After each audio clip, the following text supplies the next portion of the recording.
अस्सलाम वालेकुम। कैसे हैं आप सब लोग? उम्मीद करती हूँ खैर ऑफिस से होंगे। जैसा कि आप सबको पता है कि हमारी जो है वो बायोलॉजी की बुक चल रही है क्लास 9 की सिंध बोर्ड की।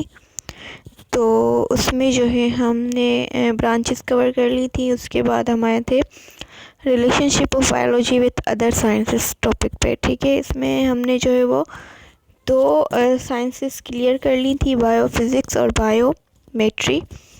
आज हम पढ़ेंगे बायोकेमिस्ट्री। ठीक है, बायोकेमिस्ट्री क्या होता है? It is a branch of biology which deals with the study of molecules. ठीक है, बायो मीन्स लाइफ। अगर देखा जाए केमिस्ट्री वर्ड बेसिकली है केमिकल्स, जो है इसका मकसद है केमिकल्स, तो मतलब लाइफ अगर देखा जाए तो इसका मकसद है कि लाइफ के केमिकल्स। ठीक है, लाइफ के केमिकल्स कौन से होते हैं कि मतलब वो मॉलिक्यूल्स जो आपकी लाइफ बनाते हैं, मतलब जो लिविंग ऑर्गेनिजम्स को बनाते हैं या जानदारों के सेल्स बनाते हैं। ठीक है, क्योंकि जानदार जो है वो किस पे बना हुआ होता है, उसकी बुनियाद क्या है कि उसका यूनिट सेल है।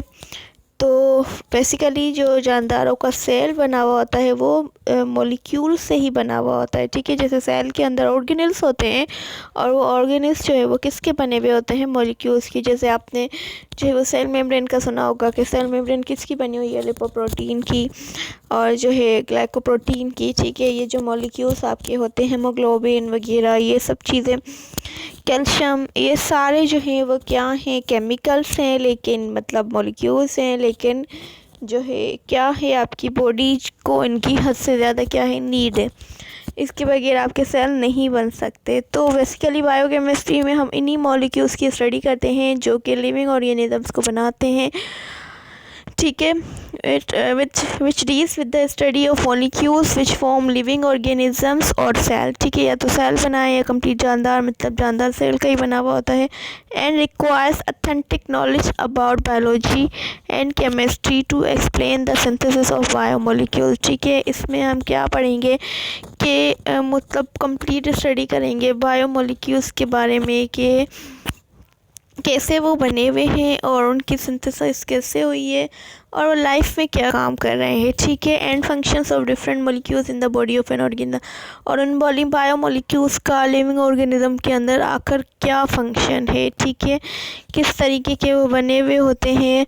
और इसके अलावा अगर उनको जो है एक्सिस में अगर किसी की बॉडी में हो जाए तो क्या होगा। अगर वो बायोमोलिक्यूल्स जो है किसी की बॉडी में कम तादाद में जो डेफिशिएंट हो जाए तो फिर क्या होगा, कौन सी डिजीज़ होंगी। तो ये सारी स्टडी जो है वो हमारी किस में होती है? बायोकेमिस्ट्री में। तो मीन्स केमिस्ट्री जो है वो बहुत एक गहरा ताल्लुक़ रखता है किससे? बायो से। मीन्स केमिस्ट्री भी एक साइंस की ब्रांच है और बायो भी साइंस की ब्रांच है, लेकिन इनका आपस में एक बहुत गहरा ताल्लुक़ है। क्योंकि अगर डॉक्टर भी कोई जो है वो एक टैबलेट भी जो है वो आपको देता है तो वो भी सबसे पहले ये देखता है कि आपके अंदर कौन से केमिकल की कमी है या कौन सा केमिकल ज़्यादा है, तो उस हिसाब से उस फार्मूले का केमिकल वो आपको देता है। तो इसके लिए हमें केमिस्ट्री पढ़ना ज़रूरी है। ठीक है, तो इसी को कहते हैं बायोकेमिस्ट्री।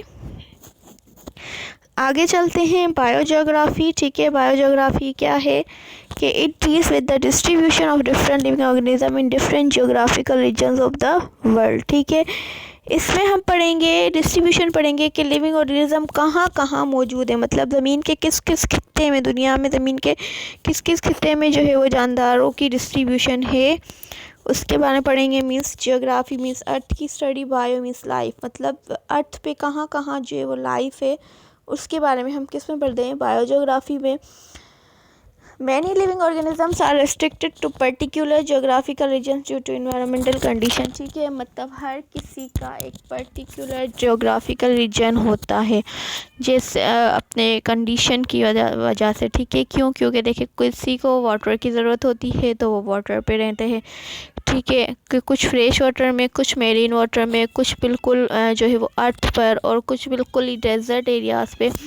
तो मीन्स जिस तरीके का इन्वायरमेंटल उनको नीड होती है वो उसी तरीके से जो है। ठीक है, ये हो गई हमारी बायोजियोग्राफी के। मीन्स हमें इसमें क्या पढ़ना पड़ता है कि ज़मीन के किस खित्ते में कौन से जानदार जो है वो रहते हैं। ठीक है, उसके बाद जो है वो है बायो इकनॉमिक्स, हमारी लास्ट है।